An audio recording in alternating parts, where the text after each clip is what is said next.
Hello dear friends of Unboxo. Today we are gonna set up our external filter made by Waldbeck, the model Clearflow 35. We are gonna set it up, mind that the water goes on the bottom then comes up through the filtration canisters, okay? Now we are gonna set this up the way I like to set it up, the way I am successful at setting up my aquariums. You can do it your way, but if you're not an expert, try to follow this video because it always worked for me. It's very logic as a solution, and I am sure it's gonna work for you too. Now, subscribe. Unboxo is here for you. Let's go. Now, the first tray, it's gonna be filled up with very coarse material for the bigger debris. So we are talking Japanese plastic mat and a very coarse sponge. I am using little parts and here and there, because I didn't have such a big sponge, but it is new, it is gonna work, so no problem. So the first stage of filtration is gonna be coarse for the bigger debris. Let's go to the second tray. The second tray is gonna be medium sponge,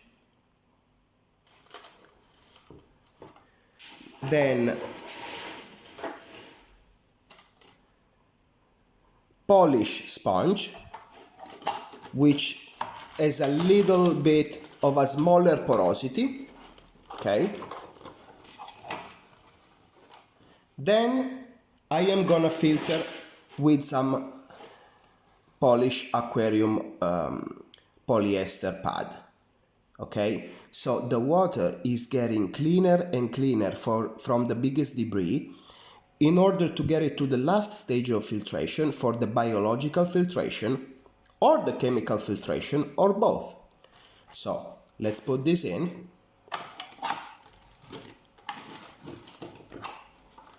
So first stage, very coarse. Second stage, a little less coarse and a little more polishing. Let's go for the third stage. So this is my third tray. I have two polishing pads, so polyester polishing material. And then I will have my Siporax. Now, why do I use Cera Siporax? I paid this 14 euros, more or less.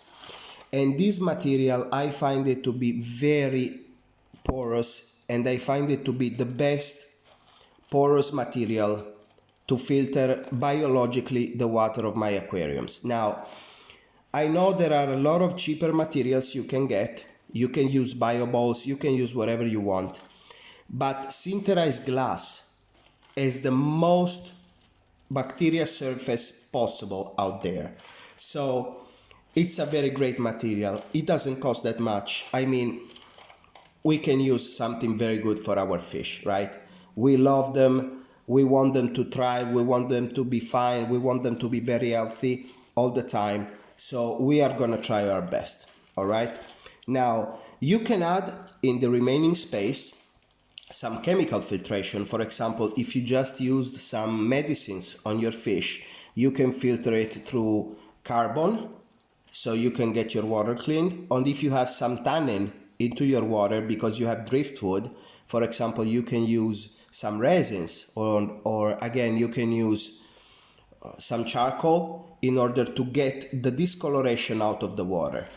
Mind that the last tray, which is the polishing plus biological or chemical filtration, is gonna provide you really amazing water for your fish. But it's gonna work only if you have at least one or two different coarse filtration stages in order to get clean water through these materials without plugging the little pores, okay? So let's not plug our biological and chemical material.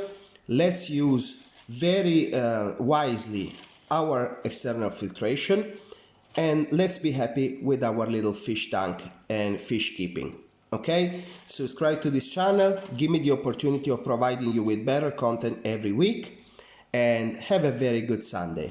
Goodbye.